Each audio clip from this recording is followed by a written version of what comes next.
Welcome to this video and welcome to my channel. My name is Emma and today we are going to be talking about the books that I read in June, the books that I have in progress right now, and the ones that I am looking to possibly read in July. So this is my first wrap up and TBR video. I wanted to sort of combine them because I have done full reviews for the books that I finished in my last two reading vlogs, and so I didn't just want to, beat a dead horse and repeat all of the things that I had already said about these books that I finished.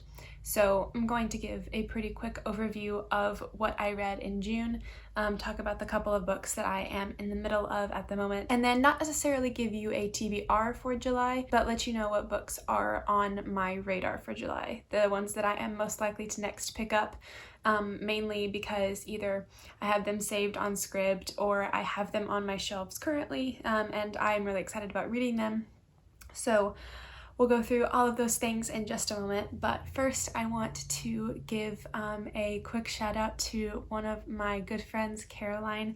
She had a YouTube channel a while ago, but she just revitalized it and sort of started all over. Now it's called Cherry Chapters. I'm going to link it in a card here and also in the description. This is me and Caroline last, I think, January or February. On a day where we accidentally wore the same outfit, but we go to college together and she is one of my favorite people on the planet, and I am so excited about her YouTube videos. They're going to be so great. She's going to talk about faith and life and studying and student teaching, all sorts of things like that. So you should go check her out. She is a wonderful person. Her video that she just posted is about her conversion to the Catholic faith and joining the Catholic Church, which she was recently confirmed into back in April, I believe. Please go check her out. She's a wonderful person and I love her a lot. Without further ado, let's get into the topics of this video. I've got a big cup of chai with almond milk and no makeup on, so we're just gonna have a chill chat about the things that I read this month. So first of all, I just want to say that I had 3 reading plans for June, and they were to read Chain of Gold, Sense and Sensibility, and If We Were Villains, and I read all 3 of those, so yay me. The very first thing that I read this month was Every Exquisite Thing by Cassandra, Clare, and Sarah Rees-Brennan. So the short story is about Anna Lightwood discovering her gender and her sexuality. It is a really heartwarming story about family acceptance and self-acceptance, and it was really great to see Anna at the beginning of her discovery in the short story, being timid, unsure of herself, and then when you see her in Chain of Gold, she has completely owned who she is. She gives no apologies, and everyone admires her for what she does and what she represents and who she is, and I just loved seeing the growing up sort of transition from discovering yourself to becoming really comfortable and establishing yourself in the reality of who you are. I don't very regularly read short stories, but in preparation for Chain of Gold, I reread The Infernal Devices and read 4 short stories, of which Every Exquisite Thing was the final one. And so I rated Every Exquisite Thing 4 stars. I just really enjoyed it. It didn't have me completely captivated like The Whitechapel Fiend did. As a true crime fan, I loved seeing the Shadowhunters battle Jack the Ripper in The Whitechapel Fiend, but I really enjoyed the character study of Every Exquisite Thing, and so I gave it 4 stars. The second thing that I completed reading this month was Chain of Gold by Cassandra Clare. What can you say about this book without giving complete spoilers to the entire series? Not including the short story anthologies, the multiple short story anthologies, this is the first novel in the Last Hours series and the 13th novel in the Shadowhunter Chronicles. It is about the lives of the children of the characters of The Infernal Devices, and if you haven't read that and you want to, I don't want to spoil the couples that end at the end of Infernal Devices and tell you who these children precisely are. Just like how The Infernal Devices was loosely based on A Tale of Two Cities, this novel and the series is loosely based on Great Expectations by Charles Dickens. This is sort of like any other spin on the Shadowhunter series. There are new characters who are children of another character that you know from another series, and there's a new type of demon or monster that they are fighting. In this series in particular, it's a new type of demon that can walk in sunlight, and so they have to figure out how to battle that. There are a lot of old wounds and grievances from the Infernal Devices that these characters are forced to reckon with, not necessarily because they're even their fault, but because they are the fault of their parents. They're forced to pay for them when those characters come looking for vengeance, and that is a huge part of this novel. So anyway, there are light walking demons in this series, as well as a lot of characters to keep track of. I was very fortunate that the copy that I purchased had this painting in the front that this illustration that I could use to keep track of who has what color hair and who has what color eyes and who is related to who, because in the Shadowhunter world, as you know if you read the books, it gets all tangled up very quickly. So I gave Chain of Gold 4 stars. It wasn't my favorite Shadowhunter book that I have ever read, even though I do love Shadowhunters. But I really enjoyed the characters. As I am a character reader, I found the relationships really interesting. Though I wish there had been some more driving conflict. I see where it's going and I'm interested and excited. The next book I completed in June. I actually read it bit by bit, day by day, during the month of May, and then finished it at the beginning of June, and that is The Liturgy of the Ordinary by Tish Harrison Warren. My parents gave me this as a devotional book for my 20th birthday, and I really enjoyed it. The subheading for this book is Sacred Practices in Everyday Life, and this is the sort of book that just kind of changes the way that you look at everything. It walks you through a day in someone's life, from waking up to brushing your teeth to eating a meal to making the bed, driving in traffic, losing your keys, things like that. And each chapter is about one of those events in a day, and it explains to you how those events can connect you to God and can connect you to church liturgy, and how ordinary days and ordinary life are sacred, and they are made sacred by God, and they are made sacred by prayer. And so obviously I gave this book 5 stars because it sort of changed my life. If that premise sounds interesting to you, I completely recommend it. I definitely will be returning to this book again at some point in the future. I just thought it was completely amazing. So 5 stars for this one. It sort of goes unrated in my mental catalog of books, because it is just a nonfiction devotional, but if I had to rate it, I would rate it 5 stars because it did alter the way that I look at everyday life and help me a lot. I, as I've mentioned, am a 4 on the Enneagram, and so I tend to get distressed when I don't find beauty and sacredness in my surroundings, and this definitely helped me see the beauty and sacredness of ordinary everyday life. The next book I read in the month of June, which actually is the first book that I read on my channel a few weeks ago, is If We Were Villains by M.L. Rio. I loved this book. It was so fun. It was everything that I wanted.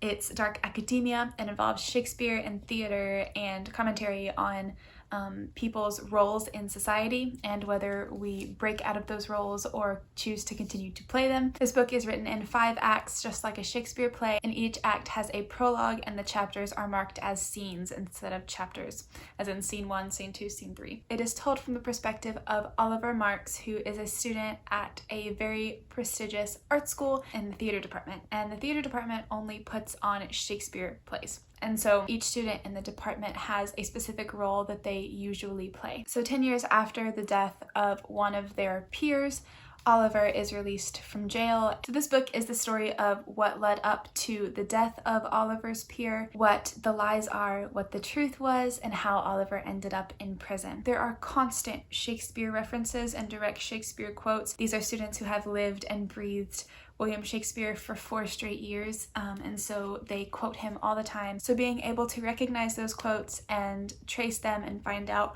what play they're from and think about what happened in that play gave each scene that little bit of an extra touch of meaning, which I really enjoyed and found very valuable. I also haven't seen anyone mention the fact that there is a trigger warning for eating disorders in this book, even though it's never directly named, there is a side character who either has anorexia or bulimia. They are both alluded to, so I'm not sure which one it would be or if it's both. I just wanted to put that out there if you're considering reading this book and need to know that information. It's not a very prominent part of the story at all, but the symptoms definitely show in Oliver's interactions with that character.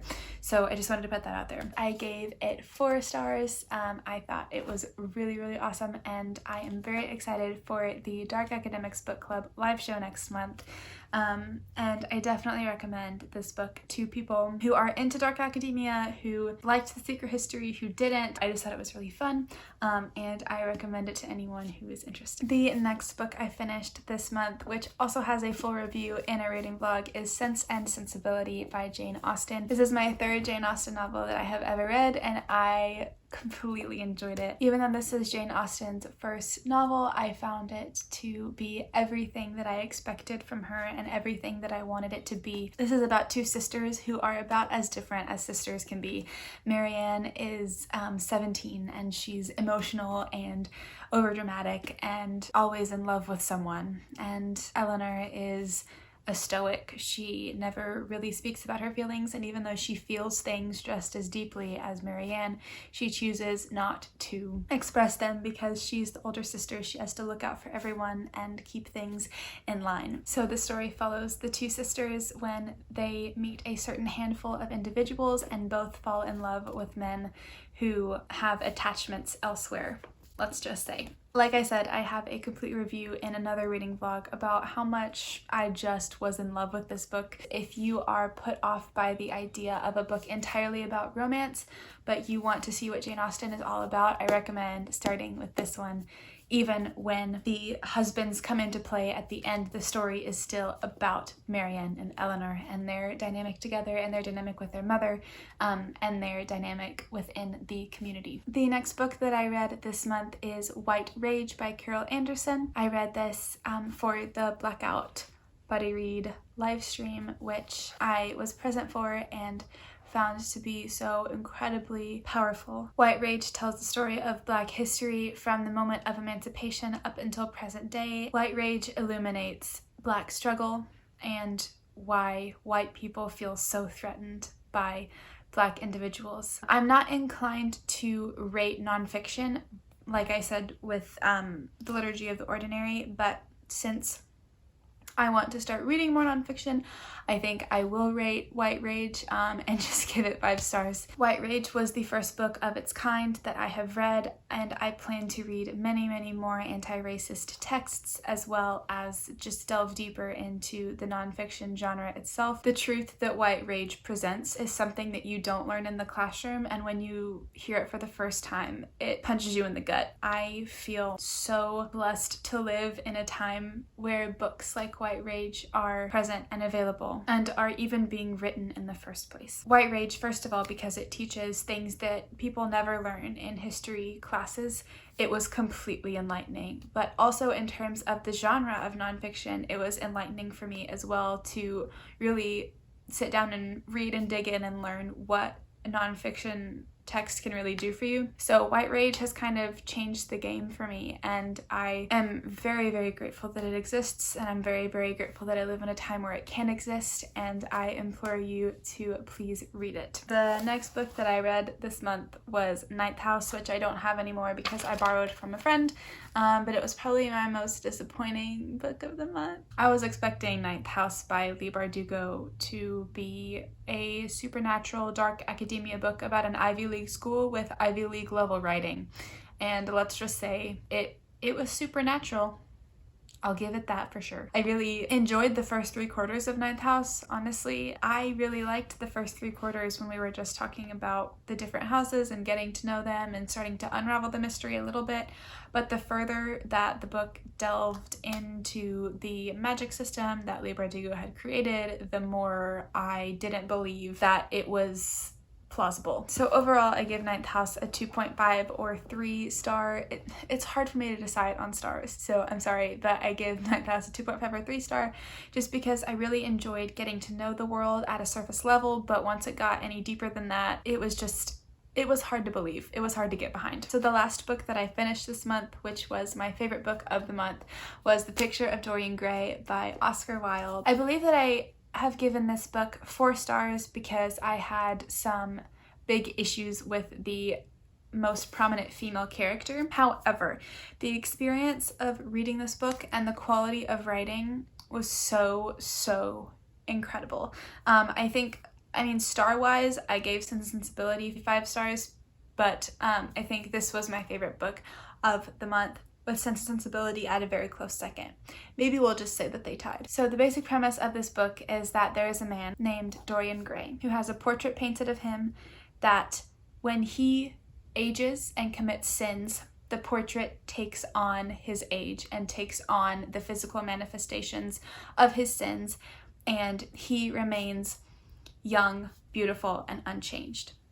And I knew that, but I knew nothing else, and that's all you need to know, because I was completely surprised, blown away by the plot, the themes, the characters, except for Sybil Vane, and the writing in particular in this book. I think I could talk for hours and hours about the themes of this book, the themes of sin and death and fear of mortality and aging. One of the things that I found most interesting is at the end of the novel, Dorian Gray is presented with a choice. Though he could very easily make either choice, he knows that there is only one option. And I always find that really interesting in a book when a character could very well make a different choice, but they feel trapped by whatever is in their heart or in their world to make one specific choice. I believe this was my favorite book of the month, followed closely by my good friend Jane Austen. If you are into romanticism with a capital R, morbid books, read Dorian Gray. So now I'm going to give a brief description of the books that are in progress for me. These are books that I started in June, but I'm bringing into July. The first book that I started in June, but I'm bringing into July, is Stamped from the Beginning, A Definitive History of Racist Ideas in America by Ibram X. Kendi. Kendi is a PhD in Africana Studies. His book is completely incredible, one of the best singular pieces of literature I have ever read in my life. Not joking. And the reason why I haven't finished it yet is because the audiobook is 19 hours long.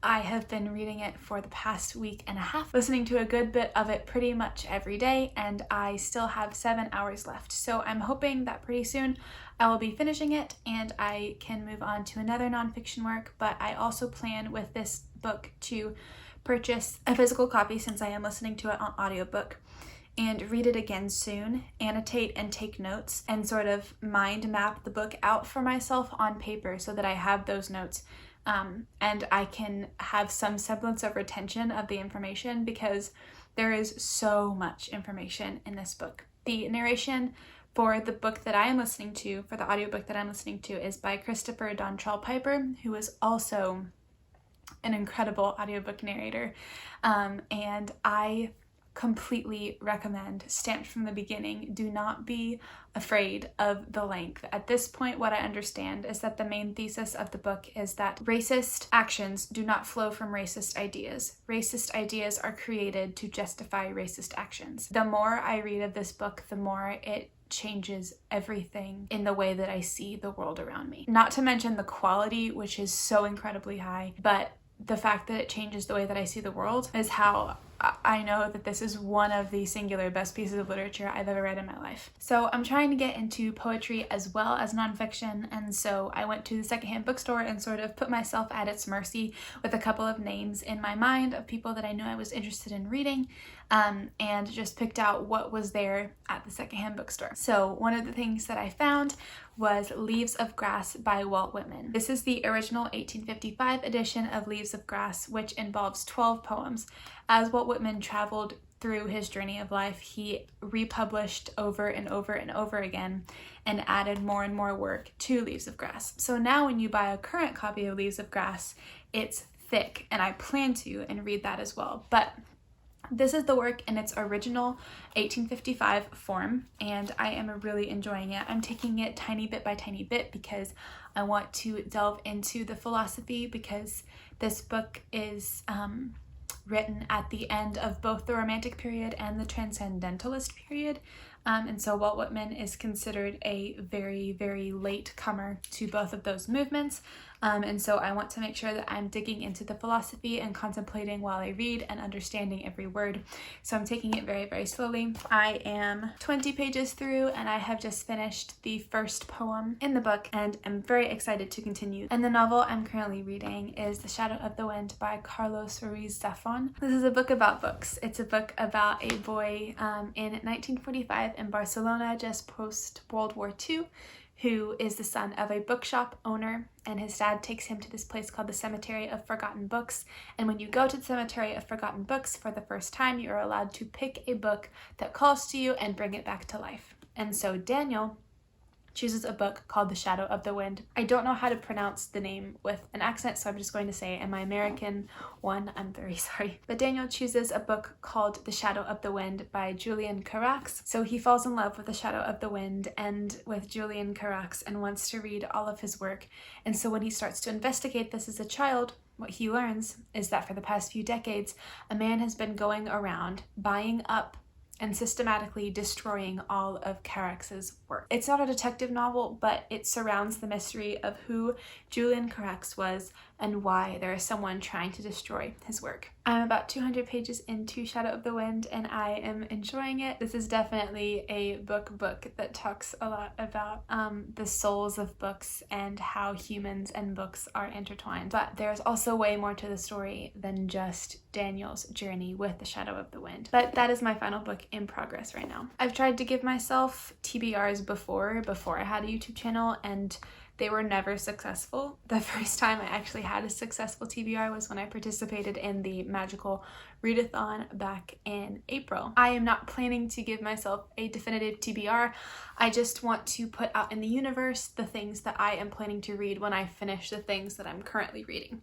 So in terms of my next anti-racist nonfiction text, I am planning on reading The New Jim Crow by Michelle Alexander. The New Jim Crow is also a very long audiobook, but it deals with mass incarceration of Black people as the new version of what used to be slavery or the Black Codes or Jim Crow. It seems like it's going to be less of a history book and more of a documentation of society as we know it right now and the way the law enforcement system works and the way that it works against Black people in our communities. And so I am very, very interested to start that and learn more about that, so hopefully I can make change in my community. The next 3 books I'm going to talk about are things that I pretty much for sure want to read this month. The other 2 after that I'm not so sure about, but these are the things that I immediately want to get to as soon as I can. So as you may know, my favorite book of all time is A Tale of Two Cities by Charles Dickens. I recently purchased 2 more Charles Dickens novels that I have never read, and the one that I want to get to this month is Great Expectations by Charles Dickens. I don't know if any of you know those children's editions of classic novels with the puffy white cover. Please let me know if you remember that. I feel like I'm making it up and I'm going crazy, but I know that I read Great Expectations in that version when I was a kid, and the only thing I remember is a description of spider webs on a chandelier. That's it. I love, love, love Charles Dickens, and I am super excited to get to this book. The next book that I plan to read this month is something that I bought at the independent bookstore this week, along with Shadow of the Wind, which is Jade Dragon Mountain by Elsa Hart. This is a murder mystery novel that takes place on the border between China and Tibet in 1708. Li Du is the amateur investigator in this novel, and he is an imperial librarian who has been exiled from China, but on his way out, he learns of the murder of a Jesuit missionary, and so he decides to solve the crime. First of all, this cover is beautiful, but second of all, that just sounds completely awesome. So I'm very excited to get to this book. I want to continue reading Jane Austen's novels, and so I had to put my mug down to hold this up, but the next thing I'm going to be reading from Jane Austen, I think, is Mansfield Park. I have seen the movie for Mansfield Park, but it was a very, very long time ago, and I don't really remember anything about it other than the main character's name is Fanny. Chronologically, her works are Sense and Sensibility, Pride and Prejudice, Mansfield Park, Emma, Northanger Abbey, Persuasion, and Lady Susan. So next on my list chronologically is Mansfield Park, so I figured why not just go ahead and name that one as the next one. So I don't know what Mansfield Park is about, but I am excited to find out. And then these are 2 other books that I am not quite sure that I will be picking up this month, but I would like to. First is the 3rd and final book that I bought at the independent bookstore this week, which is The Bell Jar by Sylvia Plath, and then also a selection by Fiona Sampson of Percy by Shelley's poetry. So as soon as I finish Leaves of Grass, I'll pick up this book of poetry because this is the only other one that I have. My plan for reading moving forward is to always have a nonfiction book that I am reading on audio, to always have a fiction novel, and to always have a book of poetry that I'm working through. I hope you enjoyed this video. I hope that you will leave me a comment to let me know if you have read any of the books that I am planning to read or that I already have read, or that you'll just let me know what your TBR is. Thank you so much for watching this video. Again, I hope that you had fun hanging out with me. I definitely had fun hanging out with you, and I feel like Mr. Rogers saying that, but it's true. So anyway, I hope you are having a good day. If you're not, I hope it gets better soon, and I hope you love what you're reading. Bye.